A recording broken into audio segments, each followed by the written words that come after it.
You know I what? was just looking at my European Champions gold medals here on my right hand. I would say it's a 20-80 game. So 20% that What? Zagreb goes through. What is it? Why is Montpellier so inconsistent this season? So for them, it's no pressure in this playoff. And for Vesprem, I think it's a lot of pressure. Ball across to Dylan Nahi, double in flight. Oh, what a start! Into the net. She does it again! Yes! And Magdeburg are the champions of Europe! To come up with something here, she has a game! The keeper! What a comeback!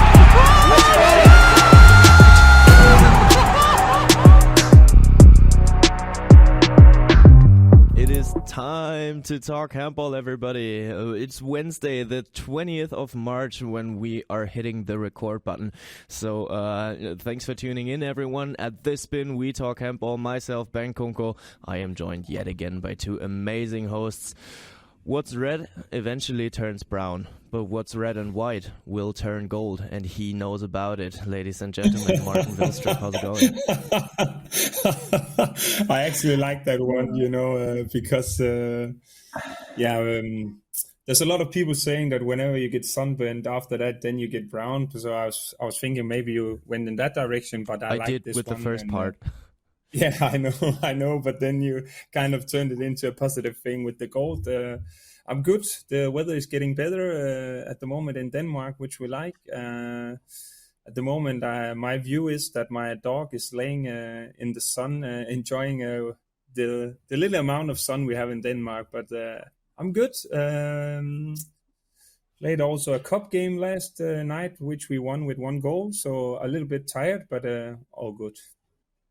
But Bengt, he didn't get the metaphor, the metaphor, with the Danish flag, the red and white. I did. I did the Danish red and white, and then it turns into gold. Okay. I think it was a reference to, I know, Bengt, that you have been for 1 week preparing this intro. I got it. I understood perfectly. I'm not so sure about Martin. But jokes always get better once you explain them. So thank you for doing that for me here. And we don't need to talk about gold with this guy because he invented that color. It is him. It is Víctor Tomàs. Nice that you're here. Yeah, but now you have to remind me which competition I do not have gold. Well, I wasn't gonna take it into that direction. So let's just not because open you that love bottle. to diss me. Yeah, and I will do that eventually once again. But you know I what? was just looking at my European Champions gold medals here on my right hand. I don't know. Yeah, I'm looking at mine here too. They look great. So, but I mean, at least I have exactly as many European Championship gold medals as Víctor Tomàs, and that's something to be proud of here. So, how are you, boys? How are you, Víctor? Everything is good.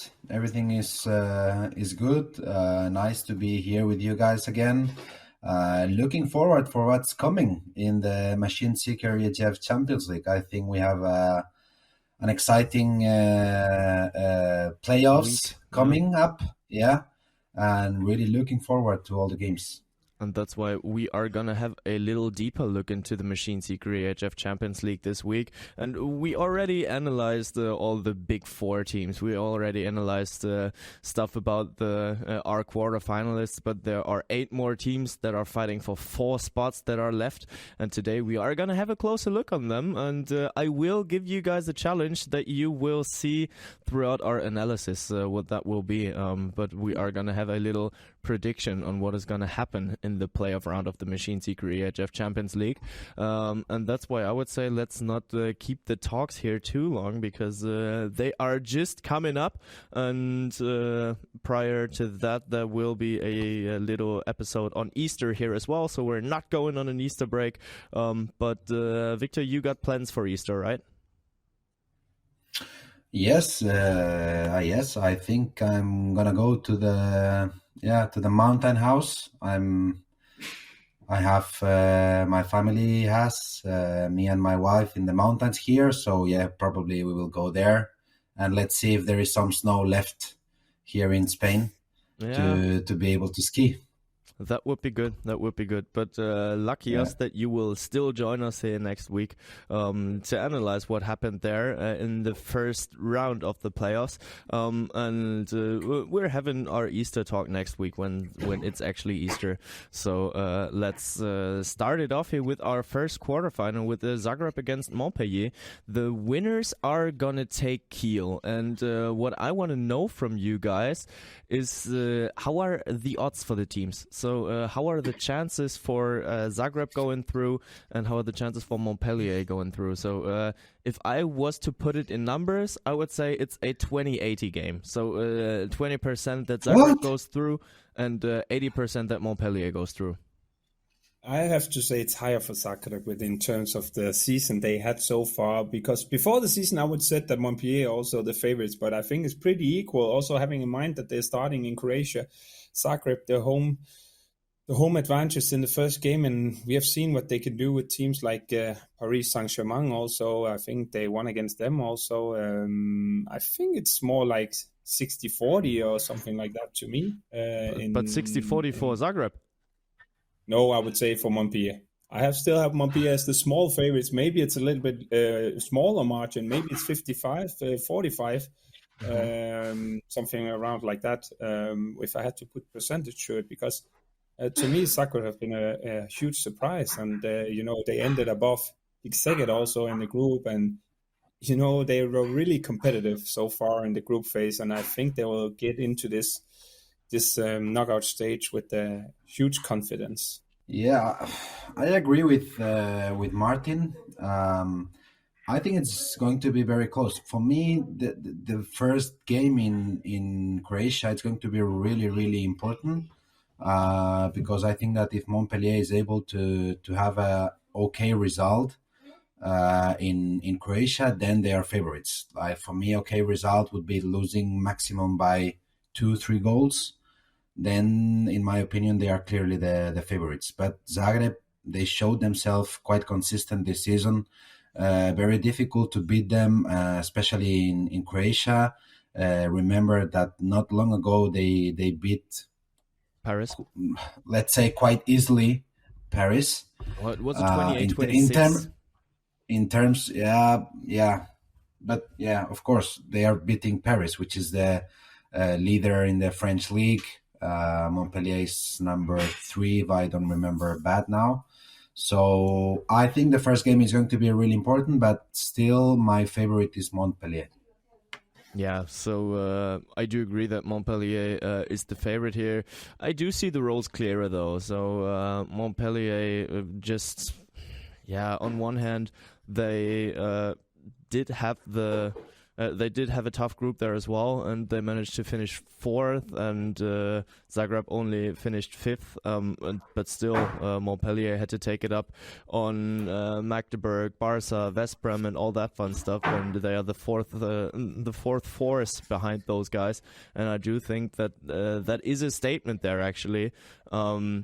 But yeah, let's keep it at Zagreb here. You already talked about that 28-26 over Paris, and then in 2 more games they were able to draw it against big names here. So they did have a draw against Kielce, they did have a draw against Arbor. So Zagreb is definitely not to be ruled out. But if they actually end up losing the first leg, Martin, do you see any way back for Zagreb on away terms? I think Víctor also said they've been pretty consistent, but I have to say in France, Montpellier playing at home, they also won against Barcelona in the last game. I don't think that depending on with how many goals they will lose, but I think, if Montpellier wins in Zagreb with 3-4 goals, then I would say that Montpellier are the clearly favorite to go through because I think in France they actually do pretty well when I look at the results, but obviously they sometimes struggle a little bit against the biggest opponents. But I would say that Montpellier, if they win away against Zagreb, I would expect them also to go through to the next round. Yeah, but I mean, on the other hand, we can have a look at Montpellier there. I feel like their season has been it has been solid there. Just like I said, they finished 4th, but they did have ups and downs in it. So just won against Barca, but prior to that lost against Plock. What is it? Why is Montpellier so inconsistent this season? Well, they have been struggling a lot with injuries. Let's remember Hesham, it's injured out for the rest of the season. Then Stas Skube was injured at the beginning of the season. Then Kylian Villemino, it's also injured. So they are struggling a lot with important players. Now Lucas Pelas, he has been injured for some time. So they have been struggling a lot with the injuries. I think this is something, it caused some problems for them. And in my opinion, this is the reason why they have been inconsistent during the games in the group phase. Yeah, especially that game against Plock. They actually only managed to score 18 goals, what is definitely not enough. And Zagreb will make use of that if Montpellier ends up not scoring that many goals yet again. So we will see. But Martin, what Montpellier are you expecting in the playoff round? Well, while you guys were talking, first of all, I was looking at the results and some of the losses they had, and I can see that they lost also. One to mention was against Toulouse in the French league. Otherwise, they lost against Nantes, Paris Saint-Germain, Veszprém, Magdeburg 2 times, and then they lost against GOG. But to me, we also have to have in mind that Montpellier won against Barcelona away in the last game, which doesn't have that happen that often, that Barcelona loses. Víctor also said it earlier in the episode how many times he has lost. Maybe he could count it on one finger how many times he lost in Barcelona. And if they didn't win that finger, I do think that he lost one hand. Yeah, okay, one hand, but almost one finger. But then on one hand, and I would say, let's have in mind that if they hadn't won against Barcelona, they would play against Kelce instead of GOG. So I think they should also be in a happy state of mind, if you can say it like that, playing against Zagreb. But I expect Montpellier to come out, and now I actually also kind of a little bit forgot the name, but we saw, was it Brian Monte last time against Barcelona? He had a great game, also an interesting player, and then we know that they have a couple of players that can do it with Stas Skube, Valentin Port, Yanis Len, and in general, I think if you look at the squads, I would say that they are the stronger team. But I also looked at Zagreb's team, and then I said, okay, they have Dipirov, Guyon, Kupic, and all those kind of players that they're not young anymore, but they have the experience. But I expect Montpellier to go out and win. Yeah, but they have these 2 youngsters that I really like. It's Mandic and Kos. I think both of them have an amazing future ahead of them, and they have been important for the team. And I think it's giving some balance also to the old players to have these young guys with young energy and big ambition, to go for the games. And I really like them. Especially, I agree. Also, Luca Clarica on the right back position. We also saw him with the national team. He's also one to mention. But I agree with Kos and Mandic. They have been showing, especially also Mandic in goal after the European Championship. I think he's been doing very well. So that's a good point. Yeah, I was to kick it over to Mandic here as well. He is a superb goalkeeper with a bright future there, but I do feel like he still remains a little too inconsistent for his breakthrough. So maybe a massive performance against Montpellier would help him to gain that consistency. Víctor, do you think that he can pull out a big performance against them? Yes, I think he can. I think he has the quality to do it. And now he has signed new agreement with Zagreb, so he will stay there. The thing is, there is many goalkeepers with 35 plus years that still are inconsistent. So we will see. I don't know him that much to have solid opinion about if it's him as a player that it's not consistent, or it's because he is really young and he is playing in the top level, and he will need a little more time to show this consistency in this level. Yep. I think that time will tell us. But of course, he has the capacity to pull out a very, very good performance against Montpellier. Yes. But Martin already gave me his numbers. He said 45 to 55 in the direction of Montpellier. Who do you favor, Victor? I need numbers. Yeah, I would say 60-40 for Montpellier. Yeah, right. So I do see it clearer than that. I am still on my 20-80 here for Montpellier, because I do feel like they are the more experienced team. They are the bigger club, and all individually they do have the better players, and I do feel like that will make the difference in the upcoming round. But today it's Wednesday. We are recording on Wednesday. Mm-hmm. Today, Montpellier is playing La Coupe de France against Paris in Montpellier. Yeah. And this is also something we have to keep in mind, because then they have to travel to Zagreb. And Zagreb, I don't know which game are they playing, but I'm sure it's not as tough as this one. So this is something also important, in my opinion. Yeah, arguably that PSG is probably the better team than all the opponents that you could get in Croatia.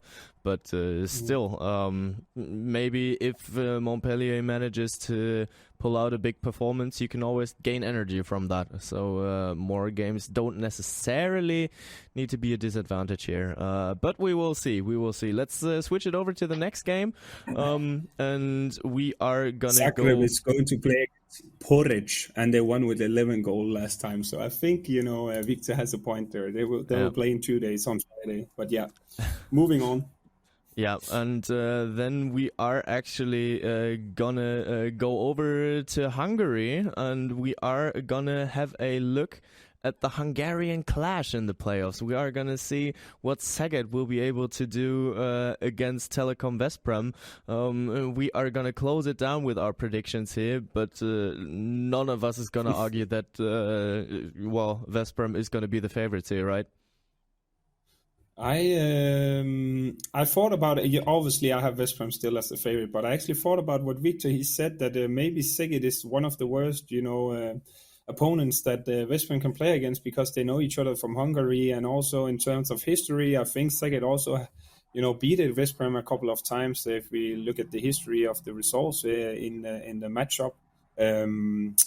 So I think they would have maybe preferred a different team. I also expected Veszprém to actually go through to the quarterfinals, which they don't. But this year they are the biggest favorites with Barcelona for the EHF Machineseeker EHF Champions League title.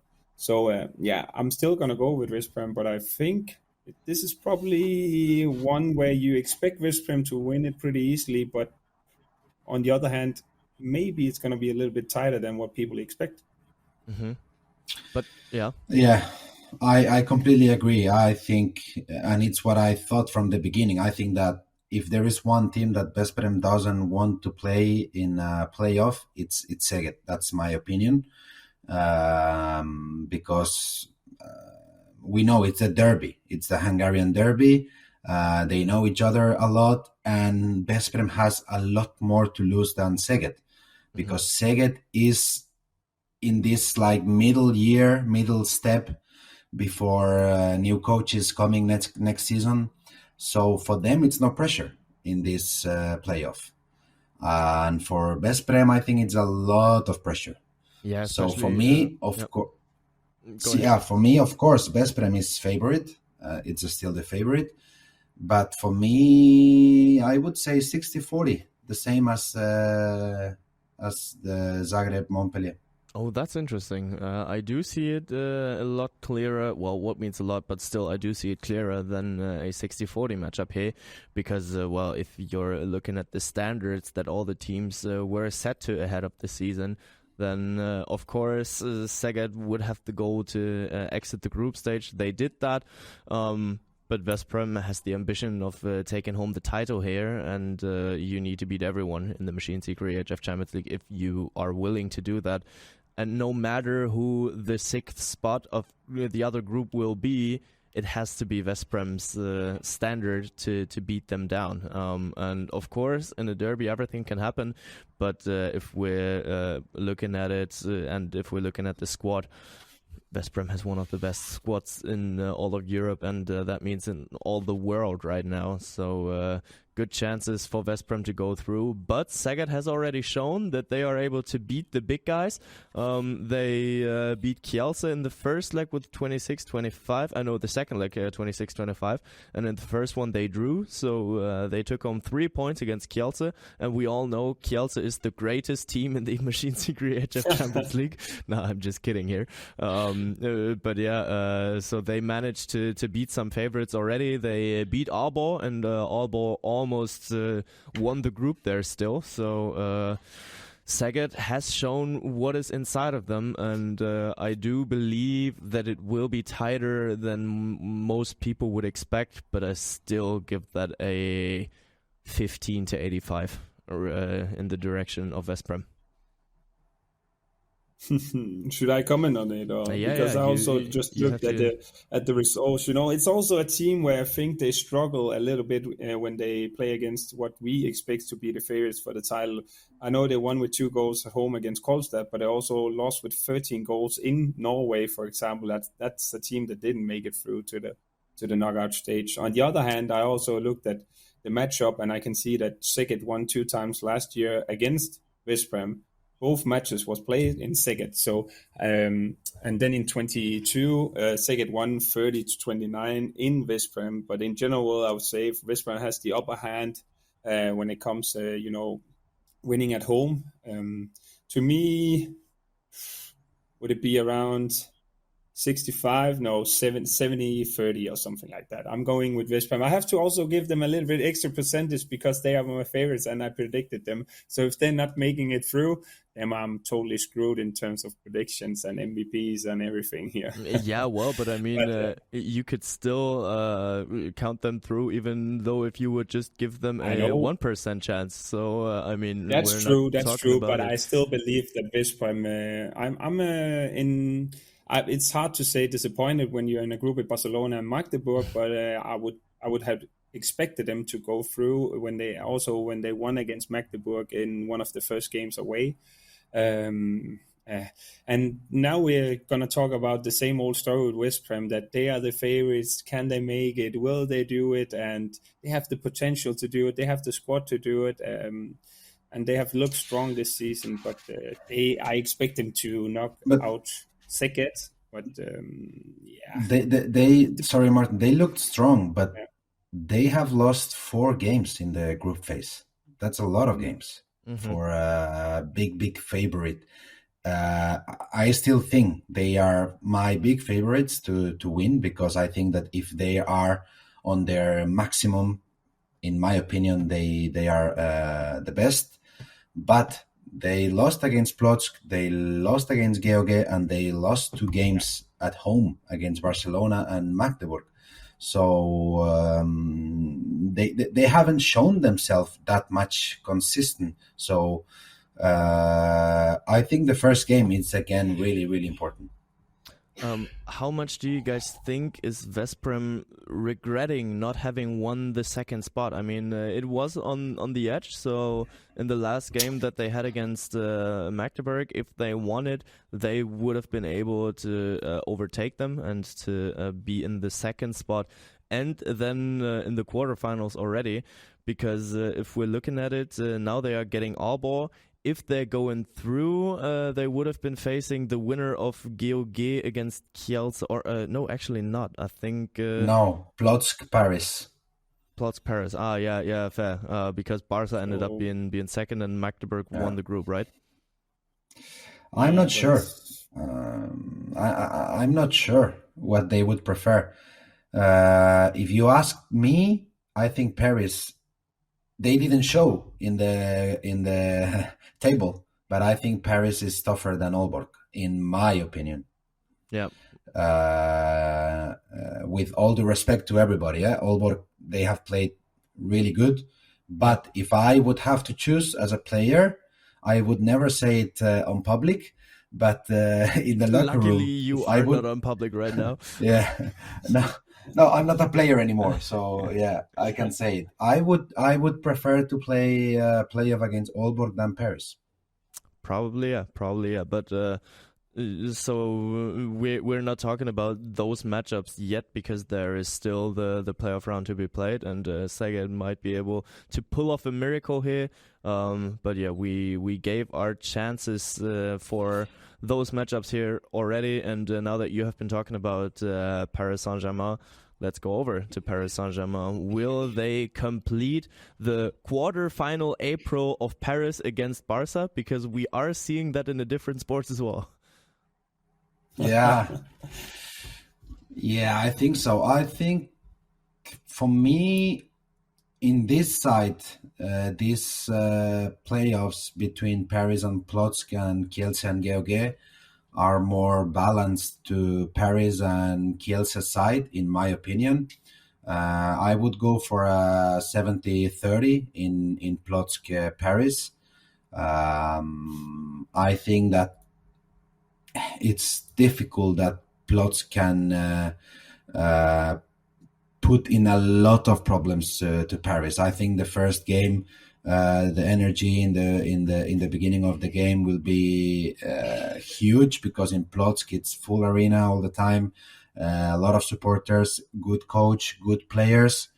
But I think that after 120 minutes, Paris is better, in my opinion. Martin, you agree?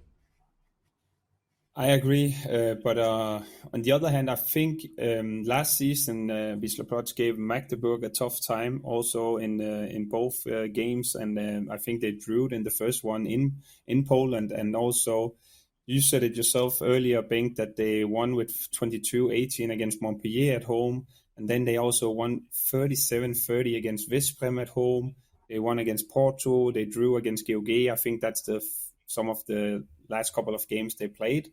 So I think in Poland, we will have a game that's in some way similar to whenever you watch Zagreb against Paris.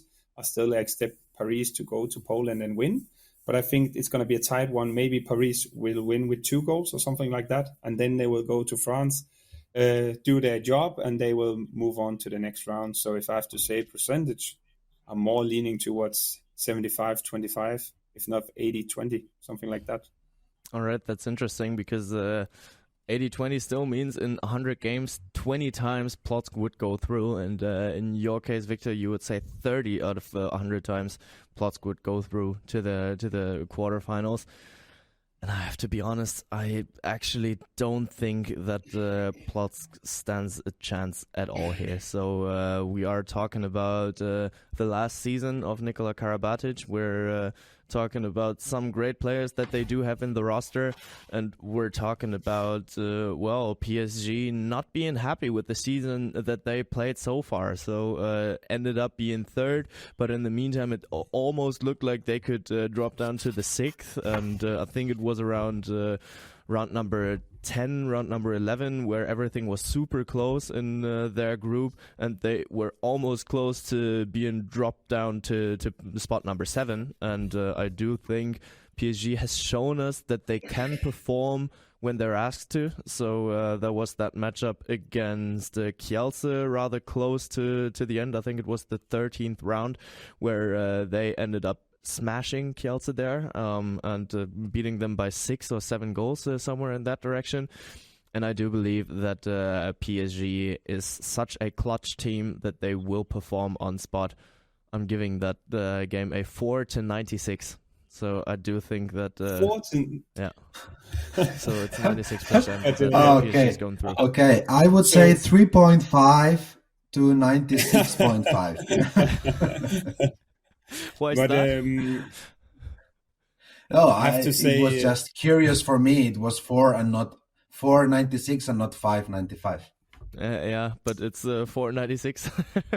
Okay. I think more, you were kind of looking at that you had in mind that without 100 times, then Plock would move through 4 times. For me, it was also looking at that maybe Plock can win it in Poland, which can give them an advantage. But yeah, still, I think Paris will do the job in France.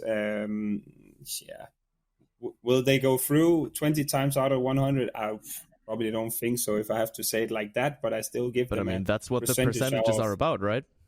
Yeah, it is, but it's also in terms of, okay, Víctor said it also, you have Montpellier, Paris playing against each other also in the cup, and there are different amount. If just look at those two coming up against each other on a regular, normal day, then I would say it, but okay, those are the facts, that if I said 20%, but at the end of the day, I expect Paris to go through. If they have 96 or 80 or 70, I expect them to go into the class of titans against Barcelona.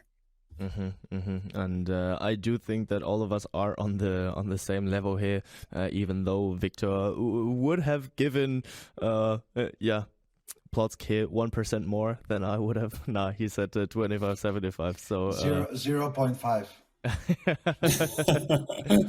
Good on you. But still, then there is one matchup left in the playoff round, and I am actually super keen to hear about your percentages now, because you already gave closer percentages in the first two ones than I expected. But this is, in my eyes, the most even playoff matchup here. And we're looking at GOG against Kielce. The winner is going to take it up on the current Champions League winners. They are going to take it up on Magdeburg. Who's the favorites here, Martin? Yeah, I'm asking the Dane first. Yeah, the favorites are Kielce, without a doubt. Also, if you look at the history of the teams and how far GOG is making it. And I also said it earlier, I think GF are very competitive teams in terms of, these teams without Barcelona, Magdeburg, Veszprém, Paris, then probably also Kielce. But on the other hand, I saw them win against Aalborg in the cup. But and they've been struggling a little bit in the beginning of the season. I think they've been doing better and better throughout the season. GOG at the moment they're only 5th in the league, and they have 2 games also to be played there that are pretty important for them. So that's also a fact.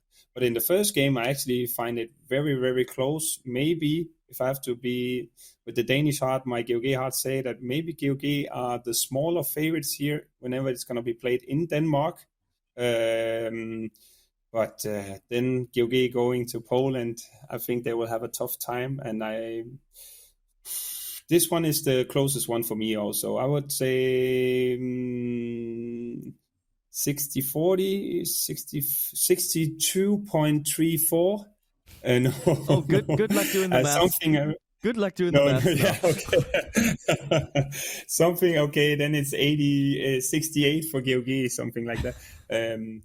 I have something around 60-40 or something to Kielce, maybe a little bit more for Kielce, if I have to be totally fair. But it's somewhere around that margin for me, because I think GOG is gonna maybe have a 1-2 goal win in Denmark. Probably can also be a draw, I don't know. But then I think Kielce will do it in Poland.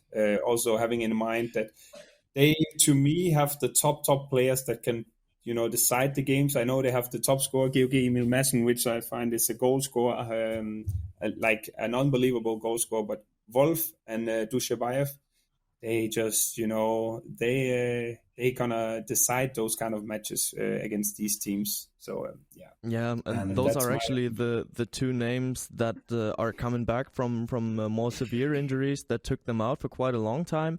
But they are back on the court, and that might be the point that gives Kielce the right to be the favorites in this matchup here, because I do believe as well that Kielce are the clear favorites. Still, can they be happy with their season? Kielce? Yeah. Yeah, I think that they have to put the grades at the end of the season. Mm-hmm. Right now, they are in position to win the Champions League. So you think so? Or do you mean just because they are still in the competition and everybody has the chance? Yeah, they are still in the competition, and they are able to win everybody in a double game. Yeah. Of course, they haven't been consistent. Let's see if they can find their best game, their best way of playing. But still, they are on the competition. In my opinion, this is 70-30. I think it's Kielce. For me, it's more clear favorite than for you guys, because I think that at the moment of truth, they compete really, really well. And we don't forget, it's also Dylan Nahi playing in Kielce, which will be number 2 defending Emil Madsen. And I think that it's a player that for Madsen, it's very uncomfortable to play against, because Dylan Nahi goes farther out because of his physical conditions. So I think Kielce is, I would put 70-30 for them. All right. Yeah. That's a good point. That's a good point, Víctor, with Nahi. Also, it's just that Emil Madsen, whenever they played this cup game, I kind of, saw him. He want to do something before he leads GOG. He scored 17 goals in the semifinal against Fredericia, and then I think he scored 10 goals against Aalborg in the final or something like that. So he scored like 27 goals in 2 matches, and I know he's going to be, on fire for this one. But it's a good point with Nahi, actually. That's one I didn't thought about that much, the matchup in comparison to who he's going to face and defend.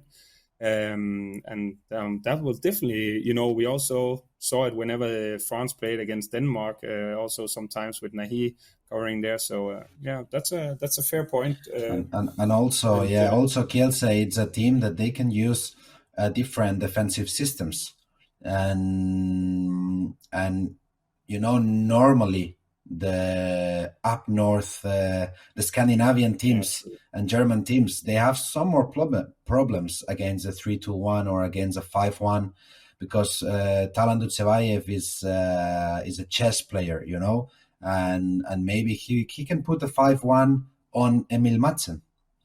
Yeah. So not in the middle, I think Kielce is a favorite in this one. It's my opinion. I do agree that Kielce will be the favorites here. Just a sec, Martin. Because they, as you said, Víctor, they do have the capabilities of beating each and every team over the course of 2 matches. They have somehow proven that throughout the season, because it has been quite a funny season for Kielce, I would say. Because on one hand, they won against Paris in the first leg, and then they got smashed in the second leg, lost Kiel in the first, and drew them in the second leg. They lost against Aalborg and then drew them in the second leg. Shows as well that the only 2 teams that Kielce was able to beat over the course of 2 legs was Palliser and Karlstad. So they won the first and second leg only against those teams, and those are the ones that are out, actually. So Kielce actually needs to put on their best performance over the course of 2 matches now. But Martin, you wanted to add something there. No, I just wanted to add, it's going to be interesting to see also with what Kielce will do. The only answer at the moment that I can come up with is it's by time it's getting easier to play 7 against 6. And if they do so with the defensively going 5-1, then probably that could be one of the moves. It's going to be interesting. I think GOG will be ready for this fight, although they have important matches in the Danish league as well, because they are going to how would you say it? The season is going to be over, and then the playoff will start in Denmark with who's going to be the Danish champions. And there are some teams that are going through with points and stuff like that, and GOG are in the race for that, and they obviously want those. But a Champions League game, obviously they're also going to prioritize that one, and the first one in Odense. If they get a great result, then they can do something, but they have to get a great result in the first one. And what is a great result for GOG is probably going to be somewhere 4 goals, 5 goals, something like that they need before going to Poland, if I have to give them a realistic chance. But maybe Kielce will be a bad matchup. It's going to be interesting to see, because I actually think Víctor had some great points there in terms of Kielce. But obviously, to be fair and honest, I also cross my fingers for GOG in this one. Although I think, as I said, that GOG are a little bit lower in terms of quality when you look at the greatest team, and I think Kielce are one of the best teams also. Yeah, and I do agree with you guys that Kielce are the favorites. I have to put my numbers here, and I am saying that this is a 40-60 matchup in the direction of Kielce. So Kielce are the favorites, but still, as they managed to lose against so many teams this season already, that they were supposed to win, with all due to respect, and there were injured players and stuff like that. But still, Kielce, everything is possible when the blue and yellow ones are out on the field. And that's where I would say the answer lays on the court. And let's have ourselves a blasting first playoff week here. I'm super stoked for it. I'm keen to see what's to come there. And that is actually just one intense battle that is being fought, or those are 4 intensive battles that are being fought, but the most intense one that is just about to come in right now, because we are gonna go for our next round of Who Am I. I actually forgot the score. It should be 2-2 now, right? It's 2-2. Yeah. All right. And then I had 2 correct answers also when Víctor was not able to make it. Yeah. You won because the opponent didn't show up. So good on you. So it's 4-2 for Martin Vilstrup, and let's say Víctor gets points subtracted for each and every time he can't make it. So it's 4-0 for Martin. Lucky. But we are gonna go for another round of Who Am I, and I am gonna give you guys some amount of hints coming from more general to more specific, and the first one to guess it correctly gets a point, but if you guess it wrong, the opponent gets the point. So don't be too hasty here. I'm especially looking into one direction here, but still, last week there you guys needed a lot of hints. So let's see what is gonna come out here. I am gonna start here with Who Am I? I have 107,000 followers on Instagram. 107? 107,000 followers. Yeah. Awesome. Okay. I was born in a small city called Istres. Has around 45,000 inhabitants. Istres. I'm a European champion with the national team, but never raised a European title on club level.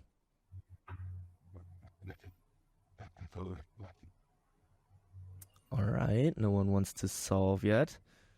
I'm a 193 tall right-hander. I have a player in mind, but I'm not going to say anything. Alright, Víctor, you can still take it away from him. During the EHF Euro 2024, during the men's EHF Euro 2024, the top left corner was my favorite. I scored 8 goals into that corner. Oh, 8 goals. I also have one. I also have one in mind. Oh. All right. 8 goals in top left corner. Mm-hmm. All right, I am gonna give you the next hint. I'm gonna go. All right. Víctor, are you sure? Cool. Yeah. Then Víctor, your solution, please. Oh. He scored a crucial goal against Sweden. Elohim Prandi. Then let's see what the other hints are saying. If it wasn't for handball, I might have become a pro in rugby. In total, I scored 22 goals at the Euro in the 9 games that I played. Let's count there. Yeah, he played in the final. My mom used to be France's captain. I never left the French league. After 3 years in Nîmes, I transferred to Paris. I wear number 71. Yes. I rescued the draw against Sweden in the semi-final of the EHF Euro 2024. Ladies and gentlemen, my name is Nikola Karabatic. Nah, I'm joking. It's Elohim Prandi. Yes. Good on you. Martin, what was the name that you had in mind? It was not Prandi. It was not Prandi. To be fair, I have to be honest. I was just thinking about, I don't know where he's from, but whenever you said 8 goals in top left corner, I think it kind of ruled it out. I was just I thought about, okay, a guy who was European champion, never won anything with the club. It could also be with the height in terms, Carl Conan, I was thinking about first, because 193 is probably, maybe it's a little bit taller. I don't know where he's from. Could be Istris, I don't know. And then I thought about who is a player, but Brandi never won anything with the club team. Well, he won something, but not on international level. Yeah, okay, international, yeah. But that's what I said. So I'm a European champion with the national team, but never raised a European title on the club level. So this one, Víctor won it. I'm going to bounce back next week for sure.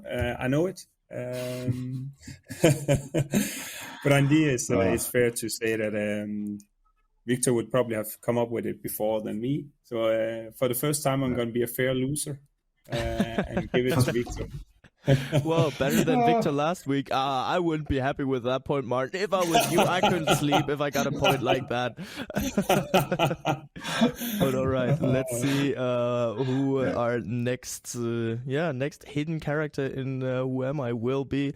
And that's where I would say we keep it a little shorter today because there was no guest, but an intensive analysis of the upcoming matches of the Machineseeker EHF Champions League. I'm so much looking forward to what is going to happen. And just as a disclaimer, since we are recording on Wednesday already, we didn't have a talk about the Women's Champions League yet, about the EHF Champions League women yet, because the games are going to be decided this weekend, and that's why we're having a look at it next week when it's time to talk handball again, everybody. Ball across to Dylan Nahi, double in flight. Oh, what a start! Ooh, into the net. She does it again.